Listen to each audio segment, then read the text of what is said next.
Angela from the committee of the Guild of Food Writers. I'm one of the team that work on the workshops. I'm not going to waste all of our time by explaining who we have here in front of us, because you all know how great they are. That's why you're here. But I do want to say huge thanks to Bea Wilson and Professor Tim Lang for giving us their time tonight to talk on really a whole range of subjects, which I think is going to be the most extraordinarily interesting evening. I think the idea is the guys are going to kind of kick off and talk, but I think that we're going to kind of see the flow of it about questions and things as we go along. Is that about right? Yeah. So I think if you do have things just sort of burning to say, do put your hand up or whatever, and we'll just see how we go. So I'm just going to hand straight over to Bea and to Tim. Who's first? Thank you. Can I start by asking you questions? We were asked to send emails to each other, I think. And Bea wrote 592 questions to me. No, I didn't. I think about the same number. Most unusually for me, for anyone who knows me, I wrote 3 succinct and very clear questions. I think you're exaggerating. I will start by asking you questions. Okay, your turn. Tim, among the many fascinating, important, eye-opening things I've read by you, there was a paper that you co-authored earlier this year, I think, on horticulture in the UK, and I wanted to start with that because I think it exemplifies both your work and some of the terrible contradictions of food policy that your work raises. So, to summarise the paper, and jump in if I'm getting it wrong, we all know that in the UK, very few people eat anything close to the 5 a day recommended fruit and vegetables. In fact, that's not even the right recommendation, as Tim and his co-author point out. 7 a day would be nearer the mark, but still, we're far off 5 a day. And yet, during the period that the government has been very consistently telling us to eat 5 a day, the amount of land in the UK devoted to growing fruit and vegetables has gone down by about a third, about 27%. And it's just this wonderful paper where you read it and you just think this is a voice of sanity in a world of madness, because one part of the government is wanting us to eat more of these things, and another part of the government is doing absolutely nothing to support the growing of them. And you point out various things like the fact that there was once a law which protected wages for agricultural workers, whereas now, as we know, it's very low paid. Many of the people who pick our fruits come from Europe, and what's now going to happen in the wake of Brexit. But I guess my question, in the light of that paper, is why is there such a failure in the UK to have a joined-up food policy that manages to look at nutrition and agriculture and all these things that you wisely scan at once? That was an example of a small question. Well, I mean, firstly, you read the paper. That's exactly what we were arguing. If anyone wants it, it's on the website of the Food Research Collaboration, which is run from our centre, literally up the road. I mean, basically it's sounding like Lincoln Cathedral. Can you hear all right? Yeah. I have a very loud voice, so I don't need these things, actually. You do. Mary's memoing at me, as they say in Lancashire. Do you know what memoing is? Just do that. It's what the textile workers used to do because they couldn't hear each other, so they learned it. It's called memoing. The problem with horticulture is exactly as you said. The problem is both a mismatch of production and consumption. It's more than you said about a mismatch and an internal chasm between production and health in the ministries. It's actually the whole caboodle that's mismatched. Everything. You brought in even Brexit. I mean, one of the reasons I voted Remain, although I've spent, for those who know me, most of my 43 years since we joined, criticising, attacking and nibbling at the nether regions of the European Commission, is because I think if it wasn't for being members of the European Union, Britain's intake of fruit and vegetables would be worse. Basically, Britain exports whiskey, meat, dairy fats and biscuits, and we import fruit and vegetables and nice things. and my one-liner on that is we export death and we import life. Put it like that, and there's a very different emotional message around Europeanization. And there's the article, there's a huge deficit in fruit and vegetables. It's not a small one, and as you also point out, these things are relatively land efficient. You don't need so many hectares to grow cabbages, let's say. If there's one thing that if ever I get a minute with a minister, which doesn't happen very often, it's forget agriculture, horticulture. That's actually the number one priority for Britain.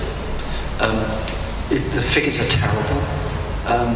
On the ministry figures, on DEFRA's figures, so Office of National Statistics figures, Britain produces 10% of the fruit that it consumes. And we should double that, double the consumption. And it produces 50% of the vegetables that we consume. And we should double that. I think you said we're self-sufficient in carrots, but that's it. Carrots, well, and strawberries. But strawberries is the one success story of horticulture, and it's done in the most unsustainable way, under plastic all the year round. It's a complicated story, but it's also very easy to unravel, actually. And if you go around Britain, or indeed any of Northern Europe, and you look at beautiful land, not too wet, and you think, well, that's growing cows, and dairy fats, and meat, which we can come back to under sustainable diet, when actually we should be thinking about growing plants. Okay, the animals are converting plants, grass, into food. I know we can come back to this, but the sort of agenda that people like me work on is that the food system is squeezed, the planet is squeezed. We know it's got limits on environmental limits, health externalities, and here, head of nutrition at Unilever, she knows only too well because Unilever is one of the only companies beginning to think about this seriously. What we've got to do in the next 20, 30 years, and why people like you, your term, are so important because you're change agents, you're thought leaders, is we've got to get the eating to be more sustainable, to be both good for healthy, good for culture, pleasure, but also to think about environmental footprints. And that doesn't necessarily mean to say you want to cover Britain with horticulture, to come back to you, with plastic sheets. Okay. It's about working out what's appropriate where, and that's not just cover Britain with glass houses like the Netherlands is. Although the Netherlands did that and is now reducing the energy footprint of what it does. It's shifted all the lights. It's all flown in to Amsterdam or any normally. At night you just see it's floodlit, isn't it? Those are all the greenhouse sheds that give you tasteless lettuces that the British have in the supermarkets. I mean, that has to go, I think, in our terms. But that agenda is quite simple to say, actually.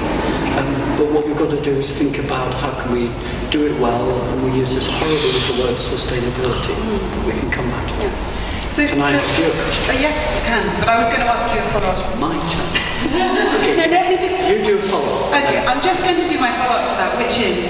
So a colleague of yours, Karina Hawkes, published a paper in The Lancet on obesity, and she began by saying prevention of obesity requires policies that work.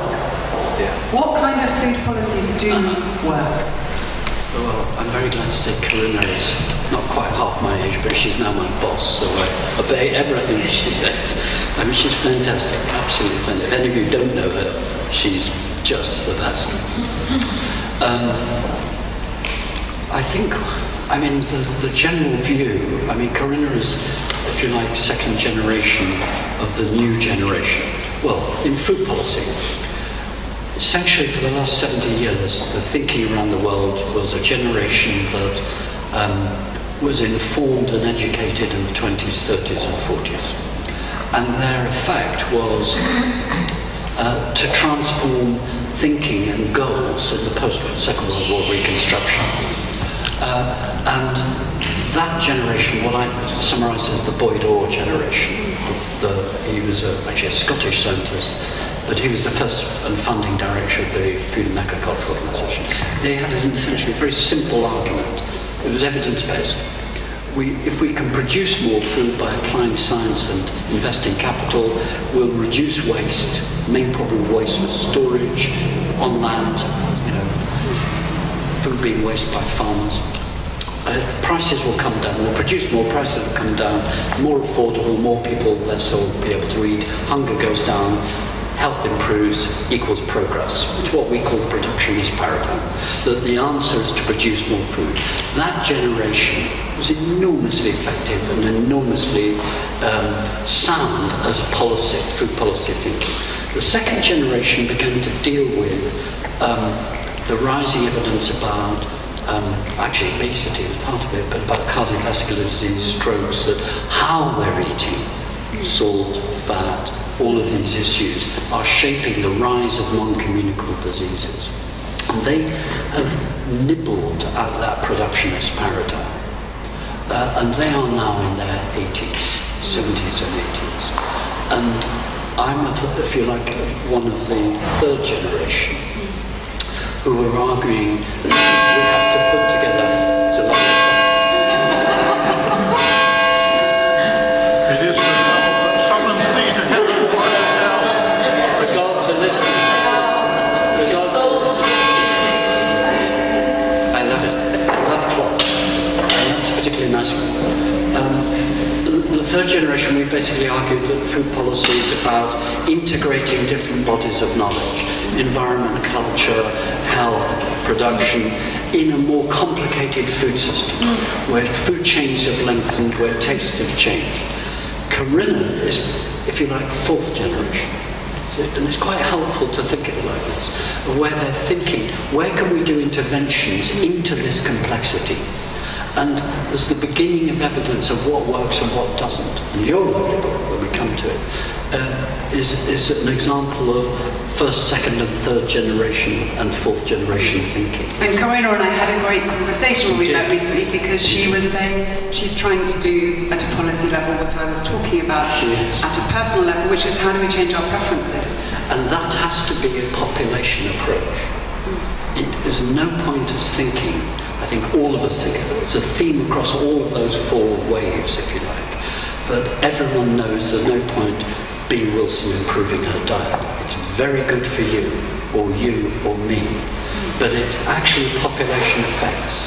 We've got to, this is the thinking of the great Geoffrey Rose, who worked 3 miles west of here, Lumsden Hygiene. Basically said you've got to think of the normal distribution curve of a population, and what we've done historically is target at-risk groups within that. Geoffrey said what we've got to do is shift the entire population curve, and that means changing the conditions within which we live. And for us in food, that is actually a very useful explanation. Because you'll always get some people who eat more fat, more salt, less salt, and so on. And they'll eat this, that, or t'other, and populations by race, gender, religion will eat differently and come from different preference backgrounds. But nonetheless, that population shift is what's got to happen. And that's what was so good about your book. You not only got that, you gave examples of it without being boring and academic about it. Thank you. Can I Lovely book. People haven't read it. ask, are there any examples that you know of in the last 70 years, the British population having moved their diet in a positive way in a wholesale fashion, like to now, because of brown bread being, much more acceptable to eat more fibre, or is there anything that we've done that's been positive? We were just talking about We were talking about salt. does your time mind us repeating everything that's just been said about salt to him individually? One of the great examples of an intervention that interests people like Corinna, my colleague, and myself, is that sotto voce, there was a dramatic reduction. Well, actually, it was quite small, but it was dramatic in the sense of percentage of salt in the British diet. And it was done by a very successful combination that targeted people like Anne and got her to start reformulating, using her power, reformulating Unilever's products, reducing the salt, and doing it slowly so people don't detect it. And it showed in a remarkable life expectancy gain strokes saved, cost to the NHS saved, evidence-based, published in the Lancet. That's one example. There have been lots of other sort of examples like the rise of wholemeal bread, but it's actually very small. And it's very class-based. I mean, Tim will know this more than me, but I suspect I've begun for a new project to start looking at big data on how diets change in Britain and elsewhere. And I was just staggered to find that in 1958, we did eat roughly 400 grams per person of fresh fruit and vegetables a day. And it's partly, if you look at the whole pattern of a meal, in the 1950s people were still expecting to eat 2 cooked meals a day. It wasn't delicious or lengthy meals, it was, meat and 2 veg, maybe not something that we would now find palatable. But they leftover from the Second World War. Yeah, leftover from the Second World War. Exactly, that first time that people ate so well. But what they were not eating was sandwiches in the massive volume that people now consume them. And don't record it. Yeah. That we moved from a meal-based food culture, and this is not just the British, to the permanently eating culture. And that's what, recall, and again, anyone who's done any nutrition knows, the gap between actual intake, measured intake, that's why the studies are always worth looking at, or recall studies are always worth looking at, but measured blood samples and, 20 years ago in Paris, they're the best. when I was walking early in the morning behind the Marks and Spencer's centrally located store, an enormous lorry pulled up, unloading British sandwiches into the back of it, back of the store for Paris consumption. Enormous quantities. Made up the A1 and trucked overnight. I mean, this is astonishing. It's actually genius at one level. It's genius. So there have been interventions. There are interventions. The best interventions, always the ones that are quoted in the literature, are Finland. Finland is actually, and again in B's book, there's lovely new examples of Finland really taking seriously the Sapere movement, which I'd like you to talk about. But the great example was Finland addressing its cardiovascular disease. And that came out of the great American epidemiologist Ansel Keys's work in the 50s, this first generation of thinking. And he basically did a study known as the 7 countries study that looked at the United States, Britain, Greece, Japan, etc., Italy. I can't remember the other 2 were, but anyway. And showed this astonishing thing. Japan, which had just been Hiroshima, and Greece, that was a bunch of peasants, had long life expectancy. And that the epidemiology basically was emerging. He did his study, Ansel Keys did his study in Crete, actually not in Greece, Crete. And Crete is very interesting. It's an island and has its own growing and eating culture. If anyone knows it, it's been bastardized by membership of the European Union. It's wrecked it. Crete has now got a massive obesity problem. But when he did it then, he was showing how they ate very little meat, huge amount of greens, and indeed the great Greek nutritionist Antonia Trikopoulou did a follow-up study, 20, 30 years later, and she did something that I think would really appeal to you, which is she went and asked the women in Crete. She went and found old women and said, cook me the meals that Ansel Keys, you cooked for Ansel Keys. And the first thing they did was go outside and collect herbs. You'd like this. I'm telling you this story. It's a lot. And she took the herbs and had them bioassayed in Athens. She's a professor of nutrition at Athens. And they were rich in essential oils, not just the taste.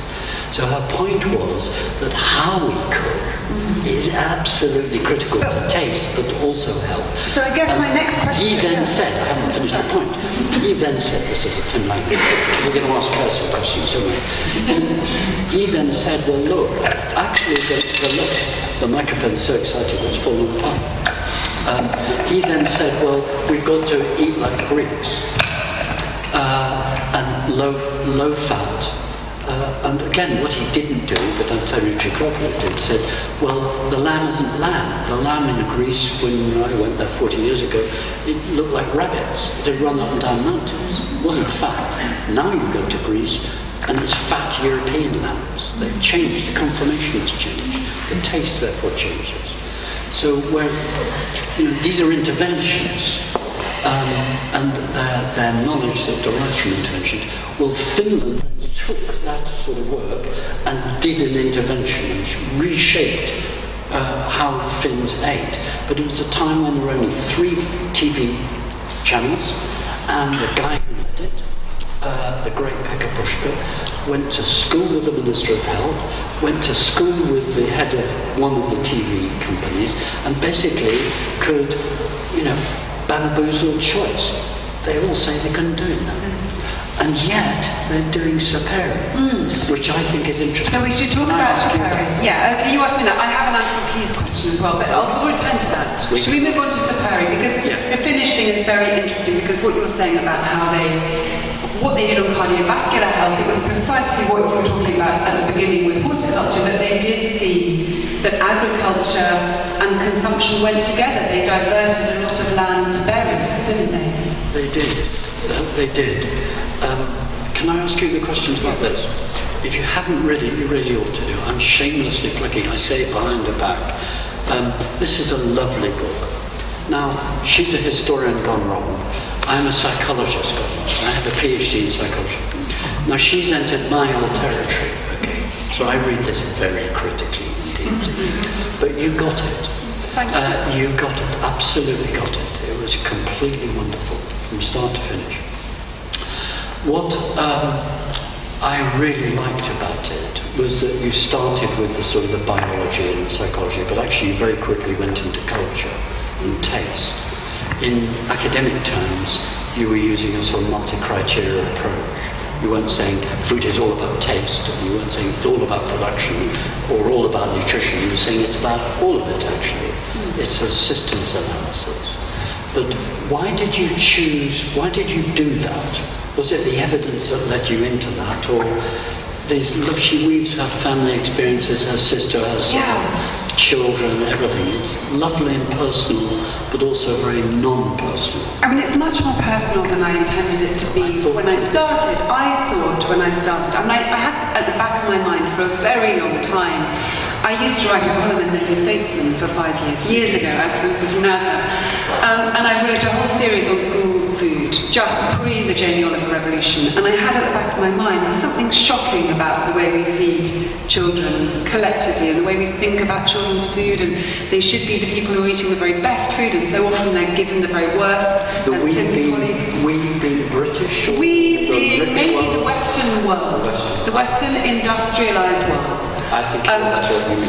Yeah, that's what I mean. I don't mean we, every mother and father in Britain, don't mean that at all. I mean, parents are all trying to do the best for their child, but it's very, very hard when these disgraceful foods are being marketed, and when school food, when my 17-year-old started school, was turkey Twizzlers.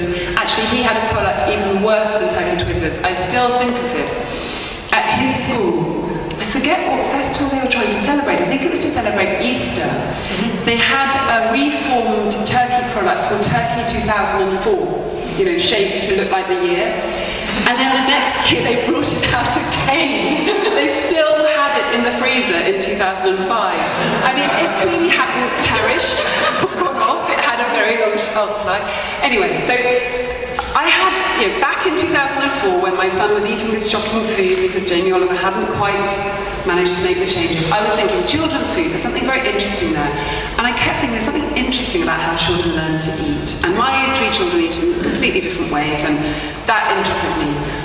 But then the more I looked at the subject, the more I also just, as Tim said, it's personal. I kept thinking, I have to put myself in this book. I didn't want to, but I kept thinking, I have very strong emotions about food. I used to be deeply unhappy about food, and now, to my great surprise and relief and gratitude, looking back, more or less 20 years after I stopped being really unhappy about food, it's a joy again, and it's something balanced. But looking around, I was struck so many people have unhappy, unbalanced, difficult relationships with food. if anything, it's more the norm than not the norm. I mean, we talk of people being normal weight, but normal weight no longer is I was normal weight. really interested in that was your argument, and you put it very succinctly now, because the food industry's evidence is that everyone's very happy with their food. But yet they spend a lot of time trying to associate, that's the marketing work, is to associate food with fun. You know, so they know that food is really important to be associated with life, with health. And all the value studies show this endlessly. The number one value always is health and children. Always. That comes out across all cultures. The World Values Surveys show that, let alone individual stuff. I mean, I did my PhD on phobias, I now tell you. And I was looking at school phobias. Why do children not go to school? How can someone get so ill that they don't eat, and a lot of them were anorexic, what we now call anorexic. This is 45 years ago. And my friend Susie Ulbach was beginning to do homework, and we used to meet and talk, and it's one of the reasons I got interested in food. But the case you make in your book is a very complicated one. I don't think it is just as binary as you say, that we're not happy about food. No, it's not as binary as that. It's much more. I'm using that as a stand-in for, you know, we might be happy about food and still have an unhealthy relationship with food. It's something, it's a kind of dysfunction, and it's partly what I was trying, the reason the book, as you say, got bigger and got more complicated, and I was trying to still allow the story to be told and not somehow make it congested, was it's so many things at once, food, isn't it? It is celebration, it is family, it's culture. A lot of bad feeding in the world is actually tied up with love. I was very taken aback when I first read it by this case study from Beijing about the causes of obesity among children in China, multifaceted, as the causes of obesity are everywhere. We can't just blame the grandparents, but there was this one study suggesting that in a one-child family, when the parents go out to work and the grandparents who dote on these children are looking after the children, these are people who have vivid memories of famine. Their experience and all of their knowledge tells them you can't overfeed a child. It's physically impossible. And they're desperately overfeeding these children. And the parents come back from work and say, please don't do that. I can see that the child's getting overweight. And they say, don't worry, we know that the overweight child will grow up big and strong. And that seemed to me a little snapshot of how we live now, that there are good people doing their best in a world that is hurtling out of control in terms of the food supply. I thought, again, what you did beautifully in the book was show how the world is not helping them. Sorry, I thought you showed beautifully in the book how the world is not helping them. And that, that reminds me again of Geoffrey Rose, which is how can we create the circumstances in which it's more likely to be the right thing that's done than the wrong thing's done. And as a psychologist gone wrong, it's not just simple binary good, bad. Not that you say this at all in the book. It's one of the lovely things about your book is that it's very complicated in what you present. And that's right, that's how things are. Giving food to children is not just about love or control. It's about resistance and irritation, and multiple very complicated emotions. And they have them too, very early on.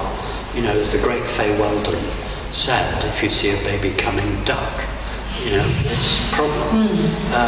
I haven't appreciated before the extent to which people suffer from feeding disorders as well as eating disorders, and that adults also suffer, some of them, from these really limited patterns of eating, where I just spoke to someone the other day who rang me up for an article that she was researching, and she said, I'm glad I read your book because at the age of 35 I didn't know that what I had a name, but I avoid eating with friends, I'm worried I'm becoming tremendously unhealthy, I can't eat any fruit or vegetables. There's a lot of it out there but hidden. And so that was one of the things I wanted to do in the book, to bring it to the surface. Has anyone here read the book? Yes, good. There you go. Okay, that's shocking. Wow, thank you. Thank you. Shame on you. It will be rectified. It will be rectified later. And how many people in the room know Tim's book? No. The Atlas of Food. I think we need to create a revival. Yes. No, quite a lot. No. So this was Tim's book, which you co-authored with Eric Millstone. But it does have your name on the cover. We did. And it won the Andre Seymour Prize, quite rightly. And it's just an extraordinary book of information and graphics. Last updated in 2008, but it desperately needs to be updated again. Any publishers in the room? Yes, I know there's a publisher in the room, that's why I said that. But it has, these things that we've been talking about, some of them, as Tim says, are too complex, and then just to see them in graphic form. So here is a little... I'm supposed to be interviewing. I know, but this is a tiny interlude in brackets, and then I'll stop. This is a little page that just shows subsidised trade. And if you look at these things that look like blue coins, these are the top 10 recipients of EU subsidies in the UK. The really, really, really tall tower is Tate and Lyle Europe, who make sugar. Just look at that. How is anyone meant to eat well when sugar is subsidised to that extent and horticulture is not supported? Sugar is also the biggest and fastest growing crop by tonnage. So here we are trying to say and have the evidence of the need to reduce sugar, but actually production is churning it out. You couldn't invent it.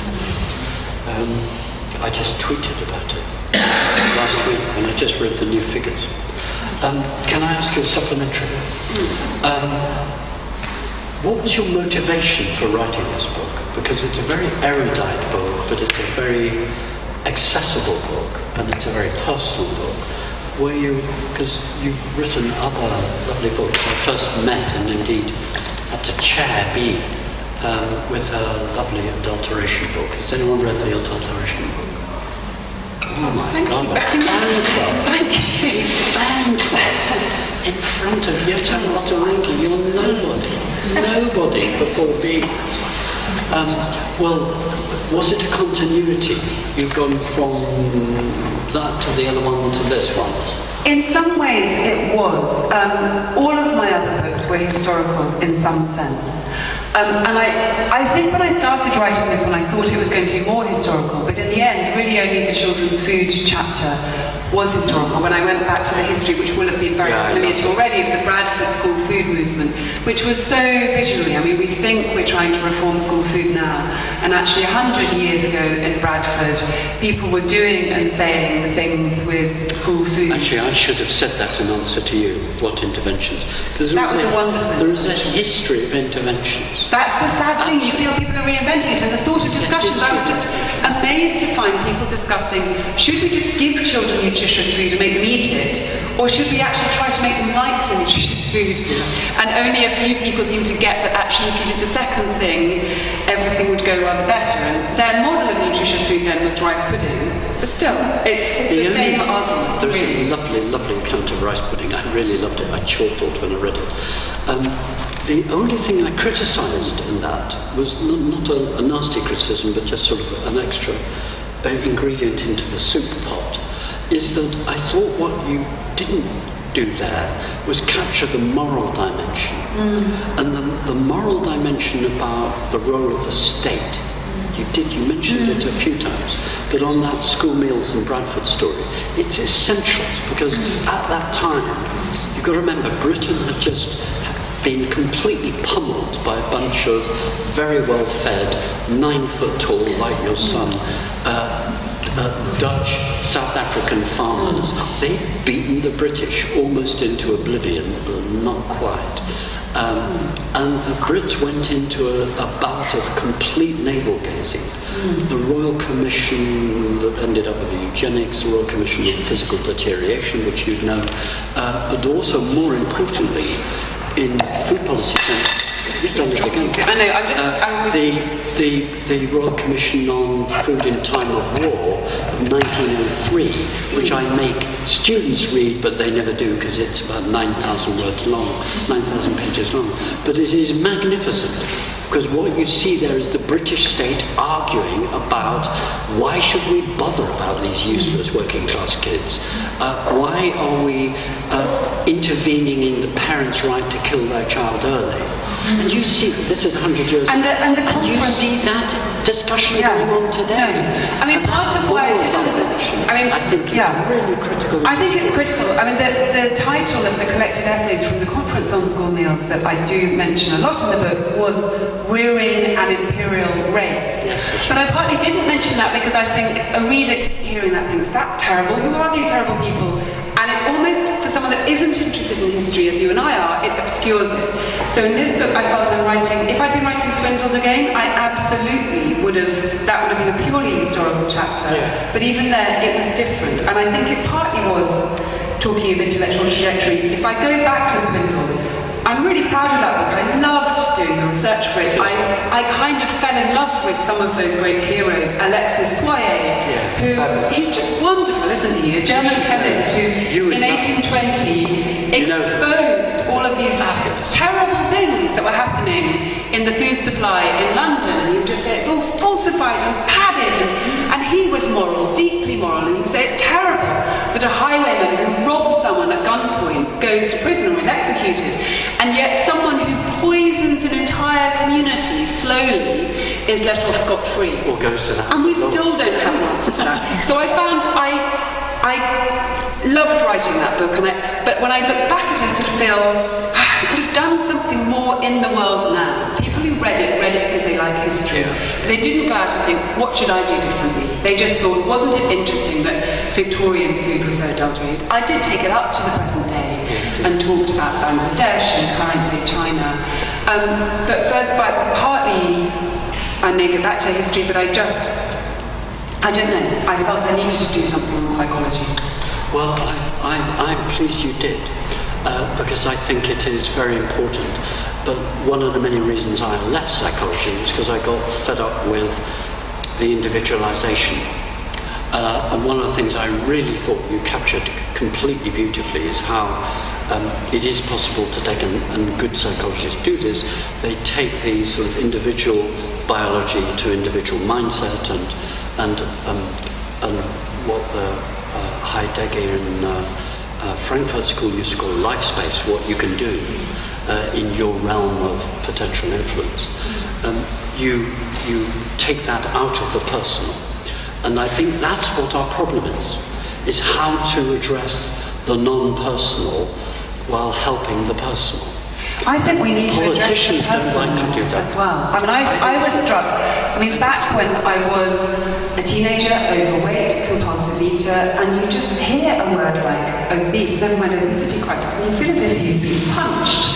And you never feel that someone is speaking to you on a human level. And part of why I wrote this book was I just felt the psychology is missing. Some of it is individual, but it's also a kind of group psychology of lots and lots of people who need to somehow find a way out of this morass in which we find ourselves. And policy clearly is the answer, policy of the right kind. I don't think policy is the answer, and I don't think I'm demeaning my lovely colleague Corinna and all my colleagues in the policy world, which has grown. You know, food policy was something that was big in the 20s, 30s, 40s, 50s, and I had the privilege to meet the last of them as they were dying off. Great Jerry Morris, who died aged 99, was really the man who unpicked the relationship between diet, physical activity, and life expectancy. One little glass of each in men. I mean, just amazing. It was completely amazing. They saw policy as what politicians can do. But we now live in a world where politicians bend over backwards to not do things. And think it's all about markets and multi-channel existence, and we can't do anything. So we're in a world where, if you like, the top-down approach to policy doesn't answer. Let me say why I said that and apply it to what you just said. I agree with you. I think what I call the mass psychology of food is deeply troubled. It is troubled. It's messy. It's got undertows. it's both controlled and out of control, in a way that I don't find any of the behavioural scientists have really grasped, actually. And that's why I liked your book, because I thought you were really trying to grasp it.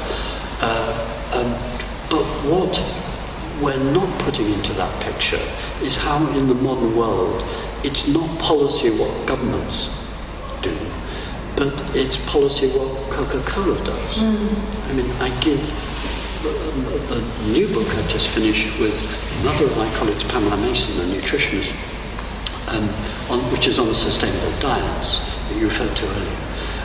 There we're trying to look at what is a good diet for the 21st century. It's a deeply boring issue, but it's also, it needs a B. Wilson. No, but it's not remotely. Well, it's boring how we've dealt with it, because we're just dealing with the evidence and what needs to be done about it. But we've got to. One of the things that comes out of this book when it comes out is how the mass psychology has got to be addressed, and how pleasure is part of the consciousness industries. But pleasure is hugely important. Coca-Cola spends $4 billion a year on advertising people. The entire World Health Organization budget is $4 billion every 2 years, and for food and health promotion and protection, it's 0.38 over 2 years, so that's 0.19. So let's call it 0.2 of a billion. So one company, Coca-Cola, has 20 times the budget, and it's selling sugary drinks.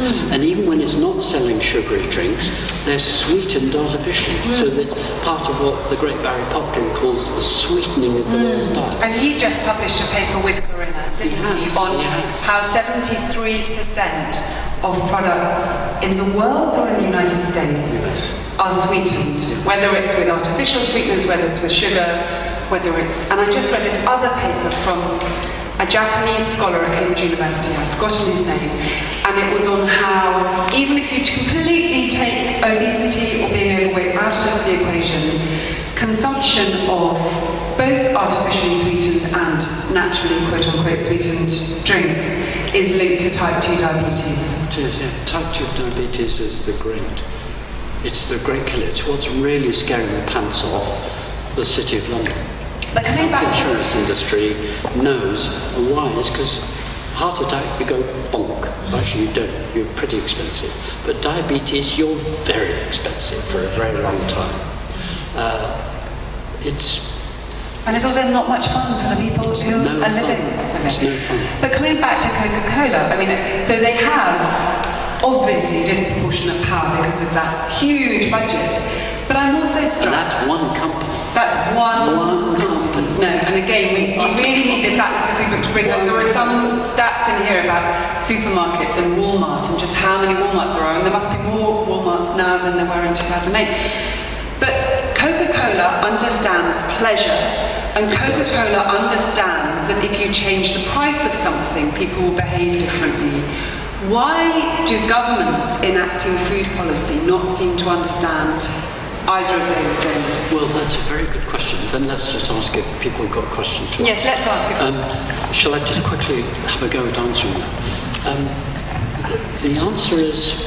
It could be because the budget that these companies have for paying off and influencing the legislators is so enormous that it is financially not to their interest to do what they ought to do. I'm not a conspiracy theorist, as you know, John, but very occasionally that does happen. There is, skullduggery. And, last year in the United States, the big 5-yearly review that you all know, I'm sure the Dutch Guidelines for Americans 5-year review came out where they have to look at the latest science to then say what the American people should be eating. And the overwhelming conclusion of that report was that it needed to be juxtaposed with environmental data. So in other words, the Americans shouldn't just be told, eat this, eat that, but it should be carbon conscious, embedded water conscious and things like that. And that makes some of the messages are the same, some of the messages become very different. And that was straightforwardly the meat lobby of the United States. The farmers and the meat packers lobbied like mad to get the Secretary of State for Agriculture and the Secretary of State for Health and Human Services to reject the scientific report. And they won. That was straightforwardly money talking. But that's not what happens most of the time. Most of the time it's locked into what in a book 2004 Michael Heisman and I wrote called Food Wars, which came out in a new edition last year, which is actually now I think a good book. I think it's quite a good book. 12 years ago I think now it's a good book because we got it clear what's going on. And in that we just basically argued that the first generation food policy essentially had a very good argument, which was that if you make food cheaper, poor people will be able to eat more of it. Their main problem they're suffering is lack of food, therefore this will be a good thing. I mean, crudely, that was the rationale for everything that happened, John, in the second half of the 20th century. But now that does not fit. It's not the answer to the world's problems just to produce more food, although you would think now that the discourse is all of there's going to be mass starvation in 2050 unless we produce 70% more food. I can even say the figure. This is all based upon assuming that we're all going to be like Americans. And that's what people want to aspire to. And that is down to the consciousness. If you want to write a new book about the consciousness industry in food.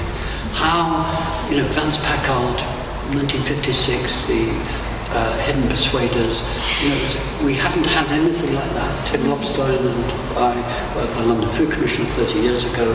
Down the road here, we're beginning to try and do some of that work. But no one's really done it well. And the stuff about food marketing is extraordinary. I met someone called, you'll know his surname, I've forgotten, someone called Jason that works on food marketing to children. Jason, anyway, I can't remember his surname, I'm afraid. But this single detail, that he cited many examples, but this detail stuck in my mind, which is that when a British child sees Gary Lineker presenting Match of the Day, they don't need to see a crisp advert, they want crisps. Yeah, that's right. I mean, it's so obvious, it's blindingly obvious. Of course, that's why Walker's pays him an absolute fortune. It's because the trigger happens when you're not even seeing the advert. Yeah. And yet somehow, I think part of what's going on with the mass psychology, I was sort of struck, the thing that hugely encouraged me about writing that book was discovering in the science there is no reason why it can't all be reversed, why we can't be like Finland, why we can't educate our children to love food, to play with food, to enjoy vegetables. And yet I think there's also a kind of view out there of individuals, but maybe governments too, that we're somehow not susceptible to this stuff, that somehow our tastes are our own. There is a kind of strong individualist mentality, and I think that's the psychologist for that. Oh, that okay. is the intellectual trajectory of psychology. But I don't blame psychologists, I blame just sort of general common, I feel even within things like Change for Life, the NHS programme, so well-meaning, trying to get us to eat better. It's the main interface that anyone in this country would have with nutritional advice. Is that fair to say?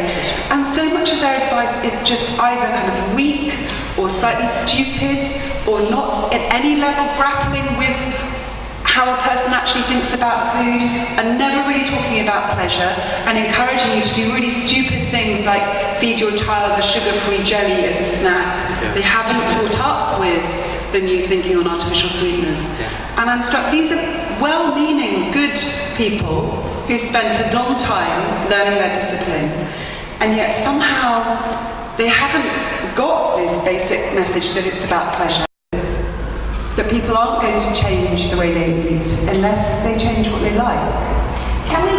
Yes, let's open it up. Can we address the fundamental issue of de-skilling in the kitchen as one of the fundamental reasons for obesity? Now, Tim, when I took over from you as chair of Sustain, I demurred actually because I thought, how am I going to follow in the footsteps of one of the great food policy makers? And then I thought, she quadrupled the organisation. What I wanted to bring to the table, and I constantly said both at the London Food Board and London Food Link and at Sustain, we can provide all the great food, organic, sustainably produced. If people do not know what to do with it, it is all for naught. Now, I'm a child of the 50s, And you said being quite right, in 1957, I was 5. My mother cooked everything from scratch. The only ready meals around there was Vesta curry, which I thought was really amazing and exotic. But everything was prepared from scratch. Now, I learned to cook at school, albeit awful, because I was taught by nuns, and all we were taught to do was how to gut a fish and make a tapioca pudding. And I always said, at Sustain, that you cannot condemn either the younger generation for being wedded into the fast food world. If you do not give somebody the simple skills to free themselves from that slavery, the supermarkets have brilliantly, in terms of marketing over the years, said to the average household, forget about spending all that time in the kitchen. Let us do it for you. Buy a ready meal, stick it in the oven. You will have a meal in 15 to 20 minutes, which always makes me laugh, because somebody who knows how to handle real ingredients can easily make a meal from scratch in 15 to 20 minutes. So what we had was this utopian world of buy our meals, save yourself time, which allied with feminism in the 60s, women saying, I don't want to be in the kitchen, I'm not going to be a slave to the cooker. Yeah, bring on the ready meals, which of course, as we know, have been, and as you wrote about in your adulteration, have been more and more and more adulterated by making up for flavour, by putting in everything that thickened, and I disagree with you to a certain extent, Tim, on diabetes. The great evil of diabetes is carbohydrate, unrefined carbohydrate. And this whole change in our diet, from going in the 50s to having 2 cooked meals, to grabbing a sandwich, wheat, eating pizza and pasta in the evening. Now, as you know, I've published diabetes cookbooks since the beginning of the 90s. And when I started publishing it was a small phenomenon. Now it's been a world problem. And I really fundamentally believe that until we get back to skilling people, everything else is all for naught. We have to give people the power and the ability and the pleasure in not thinking that cooking food is a chore. And that is the one great disservice that the supermarkets and the fast food manufacturers in this country have done in convincing people that food is a chore and it's hard work. I don't know if I've ever told you this, Anne, but we did, up the road here, the only intervention trial on cooking, double-blind intervention trial, where we showed, the study showed that it does make a difference if children cook to what they eat. So you're right. I think there needs to be lots more research on that, but I think you're absolutely right. But what most in the world, certainly I work in and live in, cooking is seen as one issue. It's not seen as fundamental as you or I think it is. I actually agree with you. I think it's really important because I think it's a symbol of whether you're under control. I see it as a psychologist. I see it about as control, but it's also about joy and it's about pleasure. Well, it's self-affirmation. It's health. It's self-affirmation. And Controlling the food to give you whatever you want from it. If you want pain, you can give yourself pain cooking. But you can give yourself, and some people do cook in order to give themselves pain. Believe it or not. You mentioned de-skilling. Nicholas Carr, The Glass Cage, remarkable book, which documents that de-skilling is the essential process that is taking place in every area as a result of automation and digitization. And that not only our conditioning is being altered, but the actual physical structure of the human brain is being changed in the process. So to try to re-skill in the area of cooking is fighting what is taking place up there physically. But I do think there are also millions of people returning to cooking because it's one of the very few tactile things you can do in a world that's dominated by screens. And I think part of why sometimes policymakers or other people discussing how can you improve food don't mention cooking more. It's a terrible thing. It comes up in this country so much in discussions of food. Cooking is middle class or something. And it's just nonsense.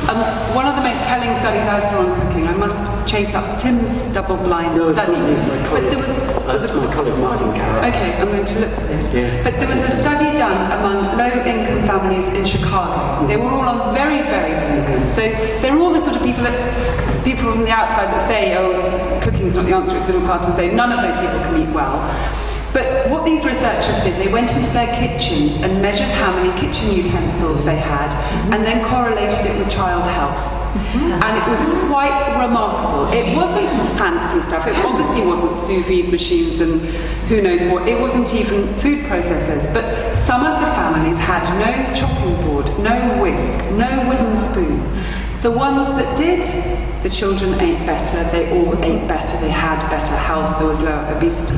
And it actually sort of makes me feel quite tearful thinking about it, because I so agree with you. But I think it's not just skill, I think it's also desire. And sometimes people say, I had an argument with Joanna Blythman about this recently, because she said she was brought up, as you clearly were, with wonderful home-cooked food, real food. She's been so tirelessly campaigning for real food against processed food all these years. She said anyone that's ever tasted real food could never enjoy junk food.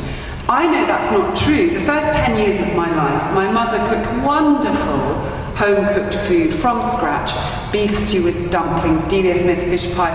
Again, it wasn't Dr. Lengthy food, so we hadn't got to that higher level yet, but still, it was pretty delicious and nurturing and in its way healthy. And then lots of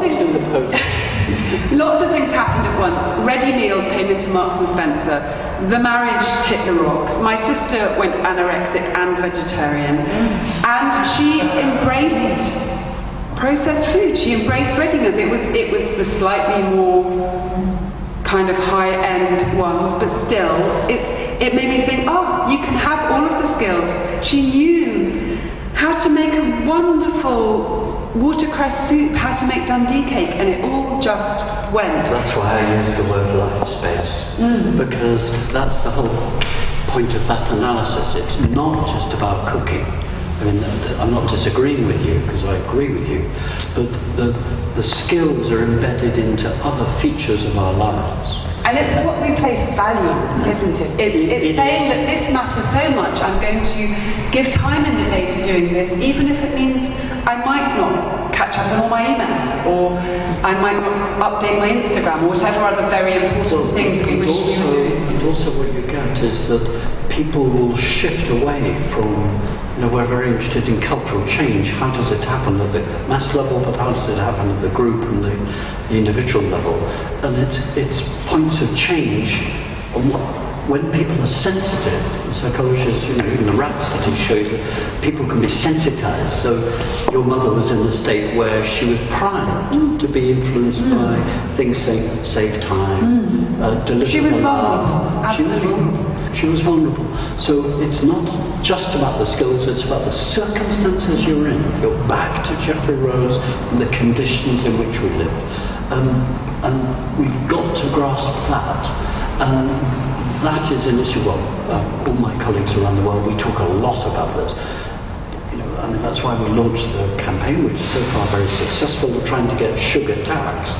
It's not to demonize sugar above all the other ingredients, although actually it's pretty useless. I mean, it's quite nice, but it's pretty useless. It's a waste of space in a world of stress and duress.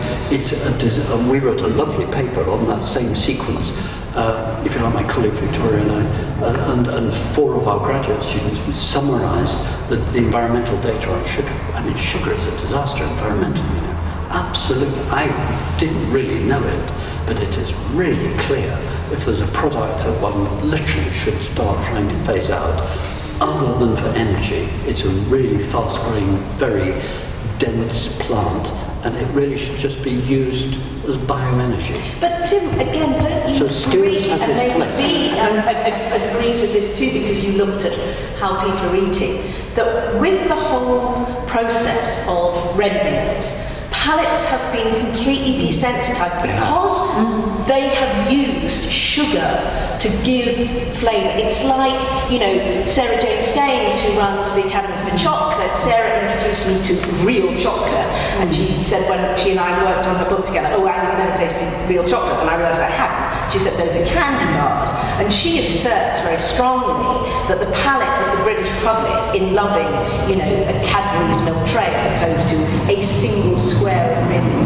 fine chocolate is because our palates have been completely desensitized by the application of sugar in every facet, not only in sweet things, but in ready meals where sugar was added in order to give flavour that was lacking because there was basically nothing in there. And pasta sauce and pizza. Absolutely. It's in all kinds of Sugar. And it does. And so now people, it is addictive. And the research on palate formation is very scary, because if you kind of go back to the evidence that I cite from numerous experts that the way we learn to eat is through exposure, and if it's true that we fundamentally learn to like the tastes that are familiar, if you expect everything to taste sweet, that is a disaster. But then the really good news, I just wish that when you go to your GP or when you see these nutritionists, people could more give people this message: you can change. As Tim was saying earlier, you can change your palate for salt. How much you were saying you reduce it by? You reduce it sort of 0.5 milligram every 6 months, and people don't notice. And with sugar, clearly, as you've done with chocolate, as so many of us in this room must have done, you kind of go from sweetened yogurt to unsweetened yogurt, and suddenly the flavoured ones are just revolting. But it takes time, and it takes a kind of leap of imagination, because until you like the thing that you don't like, it's horrible. And I agree. There's one element we haven't talked about, although you threw it in at one point, which is the Wilkinson and Pickett data, which is that the societies that are more equal are happier, and they eat better, their health is better, there's less crime. And that's back to the Jeffrey Rose theme. That these are structural determinants, or what we call social determinants, of everything. How much violence there is between parents and children, how much crime there is, through to how people eat. And your glorification, rightly, of Finland and the Saperi movement, and be at the end of the book, you do 4 pages of, not do's and don'ts, but, the B. Wilson Academy of Forward to the Future at the end. One of the things that I think needs to come out is that things get better in more equal societies, because you then get a common culture. And what we don't have, and Britain is very interesting in this. This morning I was spending 4 hours talking to basically a group of military and naval people from all over the world who run a course here in London, looking at structural determinants of conflict. And there was me talking about food and someone else talking about water. And it was extremely interesting. And one of the things you get from thinking like that is that one of the things we've got to do is recognise that Britain has in some respects become a really interesting food culture compared to 50 years ago. I think we're all friends. It's transformed into this group of people from Italy and Germany and America and everyone, they all laugh when you say, well, Britain in the 1950s we were famous for sludge brown food. And I was like, ha ha ha ha. Everyone knows immediately. You're talking about the silly Brits and their food. But now they're beginning to know that Britain is actually fantastic for food. But it is done by us cherry-picking cultures. It's not a cohesive culture. It's an omnivore choice culture. We can have Mexico tonight, Italian tomorrow, Mediterranean cuisine. You can. We don't have a staple food. There's no identity. We don't have. You go to Bilbao, and everyone knows how tortilla should be made. And I don't know what everyone in London knows. I think that is the big challenge in Britain, actually. that we, and this is, brings out the psychologist gone wrong in me. I'm interested in what would a cohesive food culture look like. Well, I was going to ask you, where in the world, maybe you've answered it, are you saying it's Scandinavia? Where in the world are there food policies or food cultures that give you hope? Well, bits everywhere. My dead mother always said till she died, she never understood why I was optimistic, but then said, well, you were a breech baby. In other words, I came out backwards. And the obstetrician was our family friend, wonderfully named Charles Lillicrap, and he pushed me back and I still came out backwards. So my mother's interpretation was, she had a degree in psychology as well, was entirely sort of eugenicist actually. But leaving that to one side, I like to think I'm optimistic because humans aren't stupid. They keep on developing. They keep on everywhere reading the writing on the wall and saying, well, let's do it differently. And there's a fabulous experimentation going on in the world at the moment. And there is this rich history in your book, Carras's lovely elements of that, of people trying to change things. Everywhere. Some of my favourite projects, Anne, you put yourself down and Sustain. Anne was fantastic as chairing Sustain, the umbrella of NGOs. And, you and I have seen, Jeanette Longfield, we sort of founded this network of civil society. In Britain, it's rich. There are experiments in places that no one goes to. Blackburn, Accrington, Vancouver is one of my favourites, the 100-mile diet. It's people experimenting around the Food Policy Council of the city, trying to say, how could we make a better city? Toronto, inspired by us in London, created 30 years ago a Food Policy Council, and it's now so embedded into the city council. It's just doing its own certification, a culture is creating in Toronto. And things do change. Hattie and I are involved. That's Sapere. There are little glimmers that Sapere may come to England. Which, watch this space. There's a group now who, some of whom read my book and some of whom came at it independently, who said, well, if Finland can do it, why can't Britain do it? And that to me was so exciting. Thinking, yes, why can't we do it? So that's what gives me hope. Not perversely coming out backwards. I think my last question, the reality, the opposite of the hope, well maybe you still have hope on this, is I haven't asked you the Brexit question. You were one of the very few people pre-Brexit to take the threat seriously, and Tim wrote you should go and read his paper on horticulture, but also you should read, he with a colleague wrote a very, very full briefing paper on what would happen for food in Britain if Brexit happens. At just the point that all the commentators are saying, oh, don't worry, it won't happen. Laying out what the relationship between the EU and Britain historically had been, but the implications in that paper, they're just so far-reaching, ranging from the fruit pickers who've come from the EU, the Spanish fruit coming in, the waiters, the chefs, the this, the that, huge numbers of people in the food manufacturing industry. I hadn't realised such high numbers of people. 31%. The conference of the chair yesterday of the food industry talking about Brexit.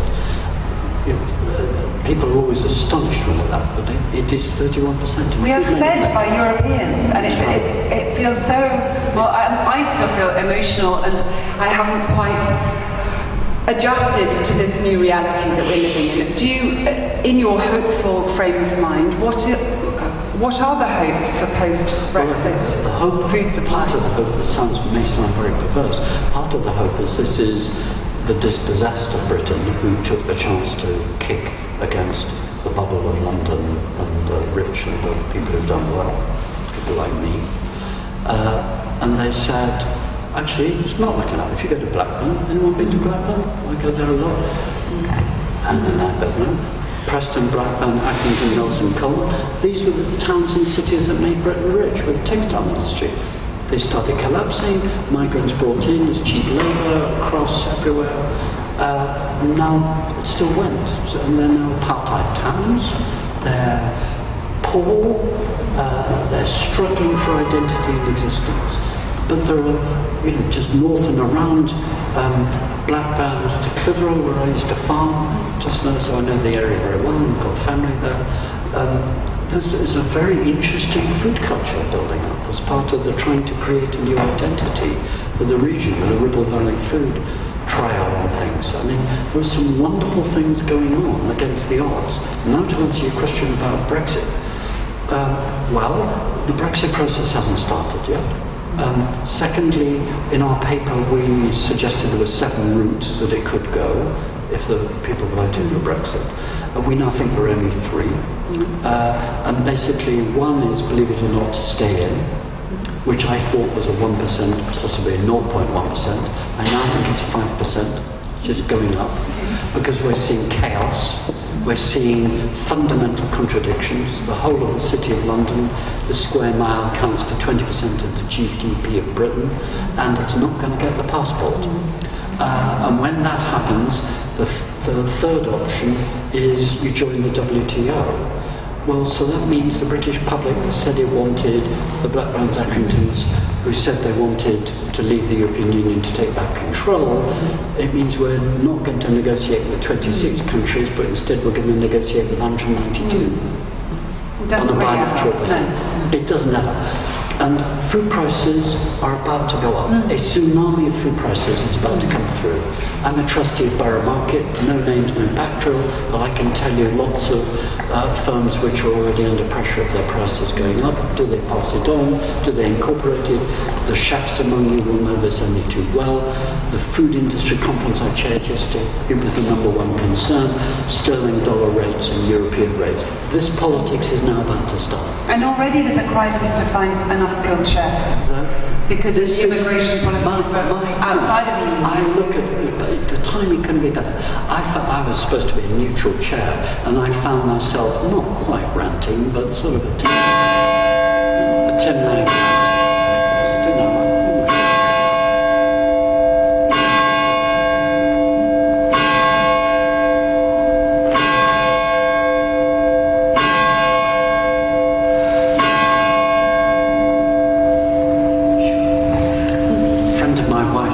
Redid that window, by the way, after the bomb, the IRA bomb.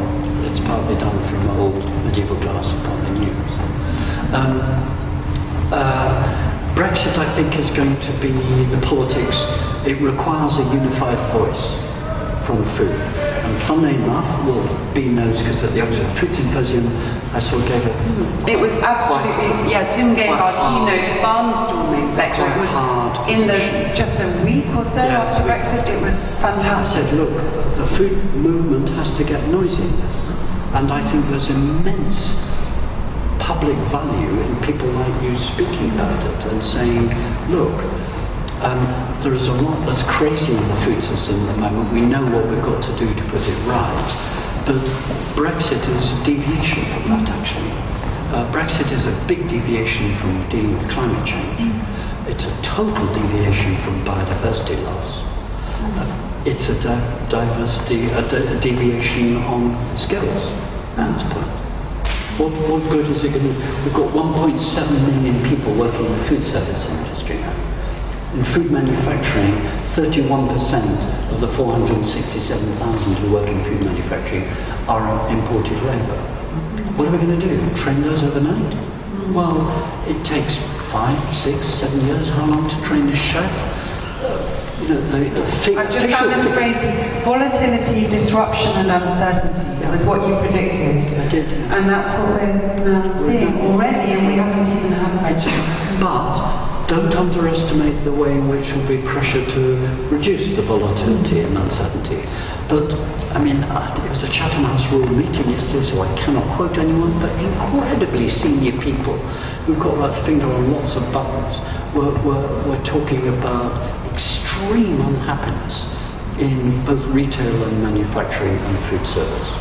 And the food service sector, you must know, the official figures are 16, 17%. In fact, I've got the figures here. I'll look at it when we're doing something else.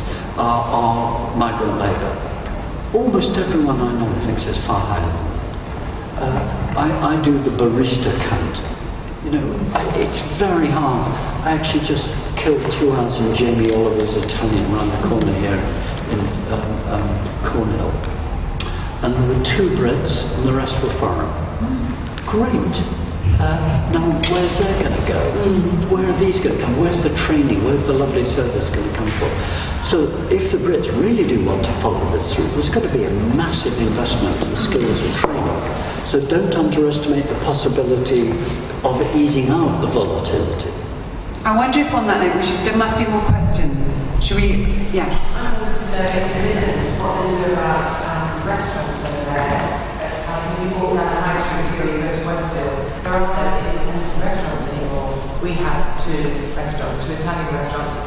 But I'm just horrified in the sort of lack of choice of finding these lovely little restaurants rather than the chains everywhere. I find it so depressing. In Britain or in Finland? For obesity and diabetes. In Britain or in Finland? No, what's it like in Finland compared to... I mean, I've only been to Finland once, and I remember there being lots of independent restaurants, and I don't remember any chains, but that's totally unscientific. I mean, what they're doing in Finland, I mean, which I wish they would do here, and it may be that they will do, is attempting to train an entire generation of children to have discerning palates. So Hattie and I just heard this week sort of some more textured detail of actually what's happening from Saperi in Finland. And Jason O'Rourke, who's a very inspirational head teacher at a school where they've done a lot of food education in Britain, had been to this conference, and he met some people from Finland who said, we're running a preschool. We aim for every child to learn 200 new tastes in 2 years. And I thought, that's wonderful. That's how we should be thinking. It's a skill. So that's a long roundabout way of answering your question, but I feel if you trained a generation of people that had learnt 200 new tastes in 2 years, they wouldn't be satisfied with Subway or upper crust or whatever it would be. They would want to go to your nice independent restaurant, wouldn't they, and eat some proper food. So, I mean, it would take time, but what I see is a sort of, we need a vast re-education of the palate. And the landlords need to be encouraged to also put the rents up so high that Now you're getting written. No, the town planning is... Sometimes you go to somewhere like Starbucks or and there is no choice other than waiting. Exactly.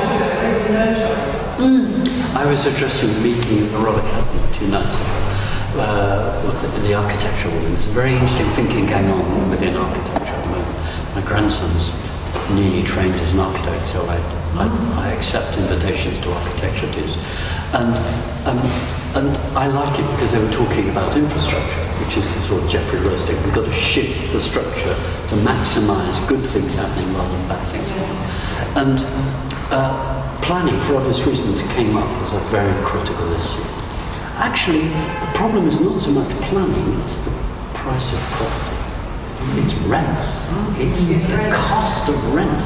The street between where Anne lives and where I live, she's at the North Wandsworth Common at the bottom, Northcote Road. The streets, the price of shops went from £12,000 a year To 40 to 60 in 1 year. The only people who've got the capital to be able to do that are chains. So that actually one of the good things that could come out of Brexit is a collapse of property prices. I'm very happily rich, house rich, so I'm not sure I'm terribly happy about it, but actually I want it to happen. It's absurd, we have inflated property. But that's what... 40%. Well, there you go. So it's not planners. Planners get blamed.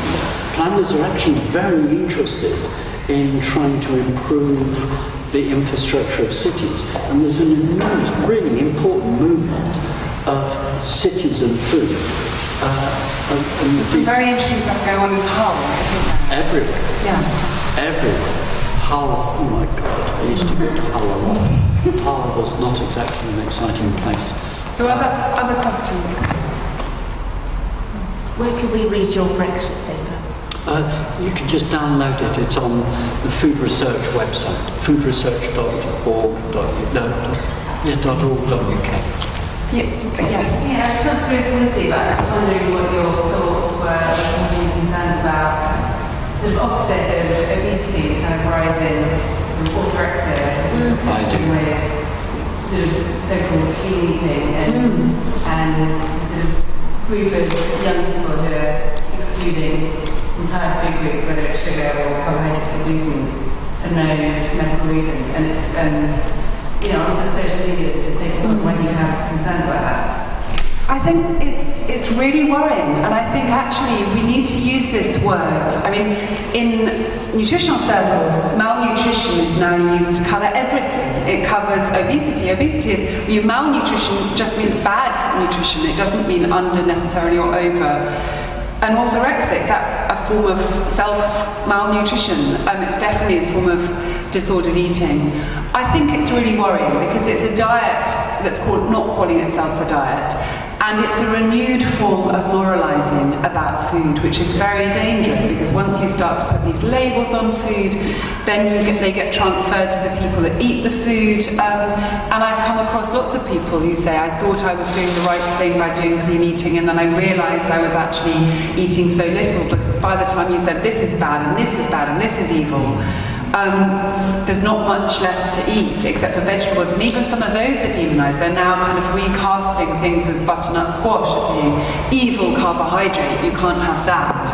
And I do think it's sad. It's so hard, it seems, in today's food culture to find a kind of middle ground, just balance of enjoying 3 meals a day, give or take. I don't think it's about middle ground. I've agreed with everything you said until then. I think what it's about is back to the point we were discussing earlier about, I'll put it pompously, the Britain is a deracinated food culture. It hasn't got roots. But it isn't just in Britain we're seeing clean eating. No, it isn't. No, and I think but that's immediate, it's faddism. I'm going to say one more thing about clean eating, which is that it's a dysfunctional response to a dysfunctional food supply. Yeah, it is. I agree. That's well put. The thing I find interesting about it is that it's come in a binary way with this clean eating, and then it's sort of opposite, which is these kind of very obscene sort of freak shapes and enormous burgers and things. And if you're in Instagram, you see sort of them juxtaposed with each other, and it seems like they're two sides of the same coin. And people maybe are doing a combining of both, or you feel because I'm not into clean eating, I have to be into eating all these absurd. It's hugely polarised. You wrote a brilliant article about clean eating in The Guardian, which kind of brought out how unappealing a lot of the recipes were to cook with in the green sludge, and yet you concluded that some of the sugar-free people had a good point to That's the make. only thing that I thought must have basis in, and I love sugar and the idea of giving up things like that, being cake and things like that. It's sad, but I agree that we should be adding sugar to things that need sugar. Sugar and salt are both addictive and should be treated as drugs. And as William Burroughs said, the dealer does not sell the product to the consumer, he sells the consumer to the product. What about coffee? Would you allow us some coffee, please? I think many foods are drugs, and I think that they're very good drugs. I enjoy them a lot, but it's what it does to you. I think the question you're getting at is something mental about the extent to which people are getting in a kind of twisted state with food of one kind. And Felicity's point, I think, is very interesting about the polarity, because I kept coming back to this idea that taste is identity, isn't it? And that can be a very good thing. It can be a very proud thing in cultures which are less deracinated than ours. An Argentine meets another Argentine, and they know that they will both have a penguin-shaped wine carafe somewhere in their house, probably. And that's a wonderful thing, and that they know that when they talk about beef, that they will have a common understanding of how it will be cooked, and that can be something very human and very civilized and very wonderful. But taste can also be identity in the way of people, as you say on Instagram, saying, I'm a carnivore, I'm a meat freak, I just can't eat enough barbecue. And the question I'm aware I haven't asked him, even though it formed the absolute foundation of his amazing Oxford Symposium lecture, is meat.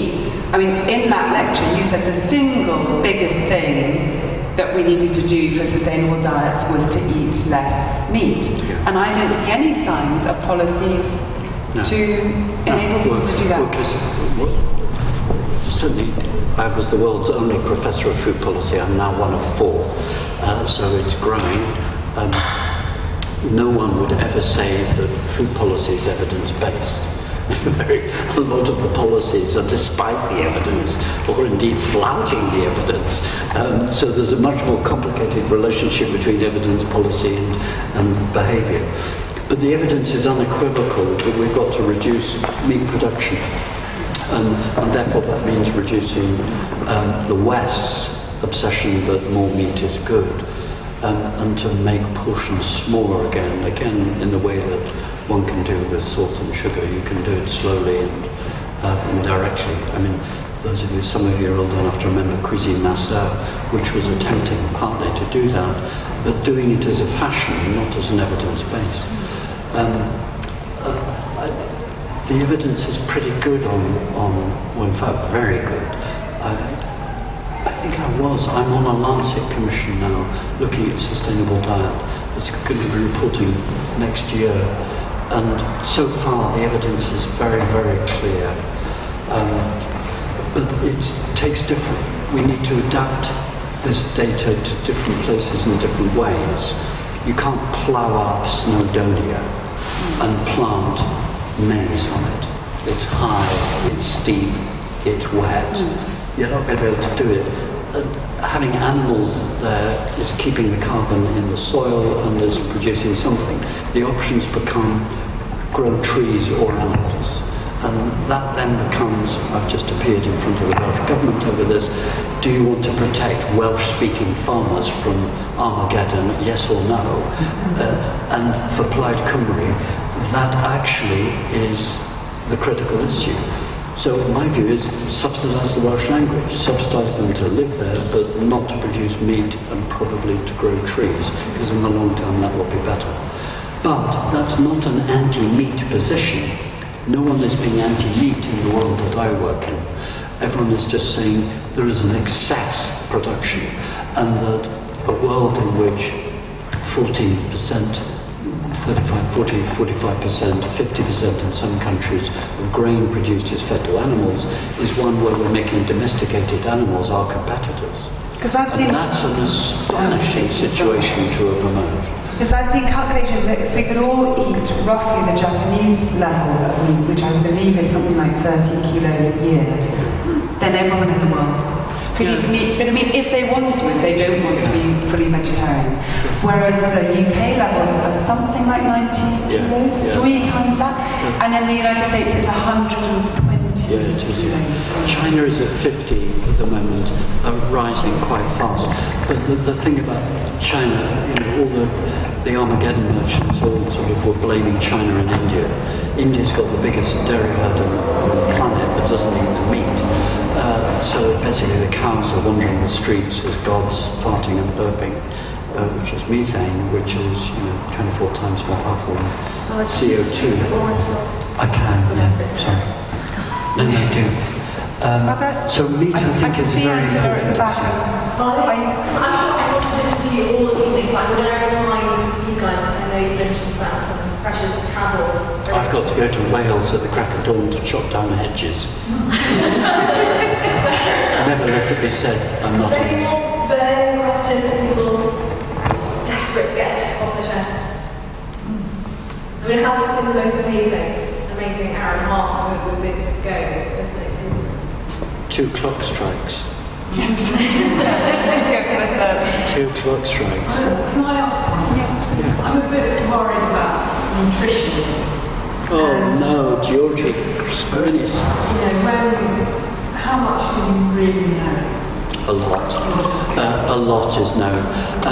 The term just used was nutritionism, which my friend Georgie Skrinis, an Australian, coined to. I think rightly, I was very critical. I mean, I like him immensely and get on very well with him. But I think I said I thought he was going slightly over the top in sort of demonising nutrition as a feature in food thinking. But I think I've softened. I think he's right and I'm wrong. His argument is that, sorry, it's been noisy. His argument is that nutrition is becoming a fetish and that it's shaping and determining the discourse. clean eating being an example of where it's distorted nutrition, and nutrition is being put above pleasure. But that's, I mean, he's right. And in that sense, nutritionism is a phenomenon of the modern age, but it's a postmodern experience. It's not rooted in reality. It's a distortion of the science. It's soundbite existence getting the wrong end of the tail.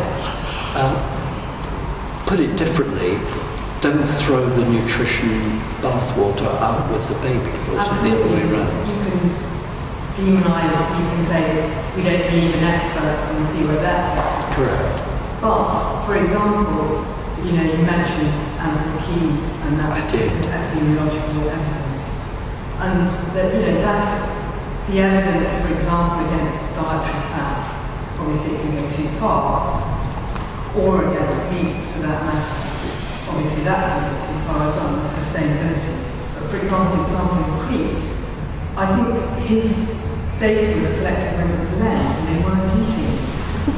So it's quite complicated, isn't it? Yes, it is. And so how do we, in a way I'm asking, how do we get over that? Well, you can, if you look at the meta-analyses, the analyses of analyses, the general drift of the last 40 years has been remarkably coherent, actually. The hardliners taking Ansel Keys was saying, the more we can get back to a Chinese or Japanese 20% of calorific intake from meats and dairy fats, the better. On the Lancet Commission I'm on, where I'm surrounded by some of the gods of modern nutrition, they're perfectly comfortable with 30-35%. What they're not comfortable about is 40% or 42%. That's interesting. And that's it's still a huge shift compared to the way things are going. And most importantly, what that nutritional evidence still says is the gradual rise of what Georgie and I both call the meatification of diets, has to stop. But it has to stop. Forget nutrition. It has to stop for climate change. It has to stop for land use. Did you see it that? Has to stop for water use. It has to stop for ecosystem destruction. You can't get enough grass-fed meat to feed the world. No, but less. Isn't that? Oh, that's our slogan. That's the better. Did you see, I'm now trying to dredge up where I read this, that there was some big survey, was it last week, that said that 50% of people in Britain feel a meal isn't a meal without meat. I've also heard That is a meat culture that's got completely out of hand, and I think I think that's a victory, because I can tell you probably it was 80% Okay. or 90%. I think it's actually, that's amazing. Well, we need to measure, maybe Yeah. people have bought I think that's a really interesting shift. But still, to me, that was grotesque. I was thinking, what, breakfast? Maybe they weren't including breakfast, but still, people that think they have to have meat twice a day, I mean, that's an awful lot. I'm really pleased it's 50%. But I'm struck hearing you discuss, this thing of when people say less meat, or no meat, or part of the problem is we're never in this debate about food starting from the same point, are we? Someone who's actually eating a predominantly vegetarian diet but wants to eat a little bit of well-raised, grass-fed meat, whatever it might be, as Guild of Food Writers members might wish to.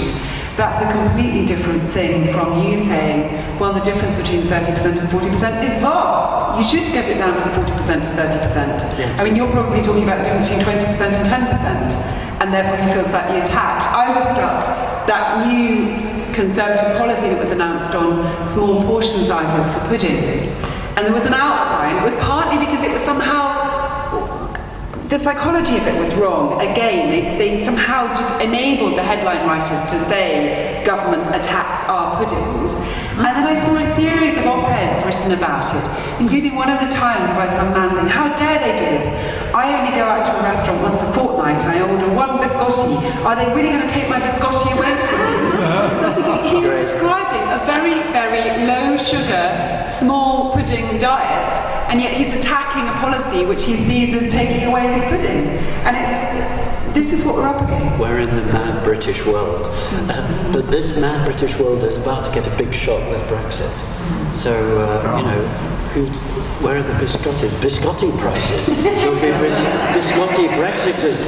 Definitely first in this. Very worried about my biscotti. Make your own biscottis because you won't be getting it. You're not a man if you can't make your own biscotti. The problem is on a world scale, as prosperity goes up, meat consumption goes up. Yeah. And the more that we do to increase the welfare of the third world countries, the more that meat consumption is going to go through the roof. Yeah, and that's what's worrying. That's what's happening. Literally, there's great Steinfeld studies, 2013. We've made animals our competitors. We've gone beyond domestication. It's sort of. Has anyone read the great Jeremy Rifkin's book on beef culture? It was prescient about 20 years ago. Absolutely wonderful. On that happy note. You came in late, you're not allowed to ask a question. But now I'm trying to find a place to park. So I'm parked half an hour away. Oh dear. But I've just come back from Bordeaux. I spent a week in Bordeaux. That's wonderful. And I don't eat meat. I literally starved the whole week. There was nothing to eat. They have no cheeses in around Bordeaux. All their land is given over to grapes. They've got some nice vegetables in the market. They don't have them in the restaurants. And they literally just, every course is meat. Everything. I couldn't believe it. I just thought it was so old-fashioned. How nice. So what did you eat? I would make little bread and cheese sandwiches for breakfast. Did you bring Marmite with you? And still.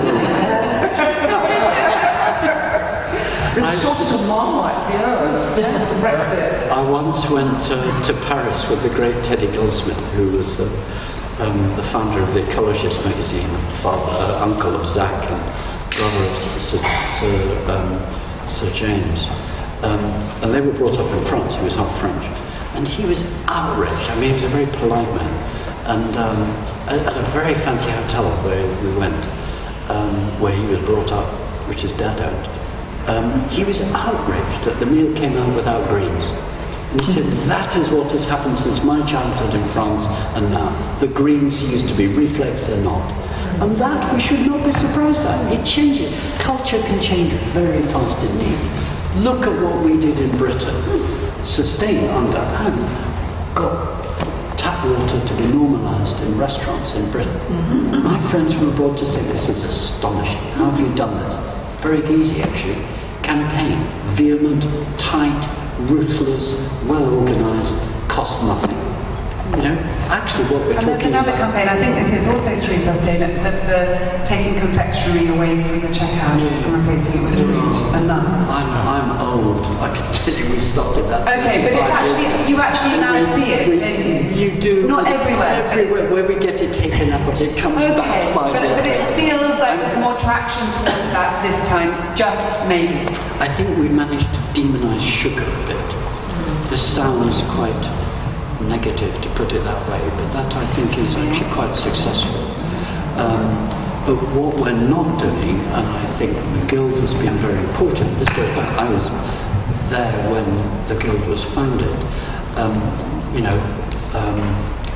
Jane Brigson and Derek Cooper and that gang, who were all wartime people. They were first generation food policy. They were entirely happy about having constraint for the public good. And the argument then was that what we need to do is create better food for Britain. If you read the original Good Food Guides and read the original Krista Driver sort of work, this is all thinking that actually we need to go back to. This is our own history. This is the history of people trying to experiment and create some new routes for Britain with its food culture. What I think we haven't done, and maybe the Guild should do, maybe we've already done it, I'm out of touch, but what have done when they've tried to create a better food culture is to do it around regions, not around the nation state.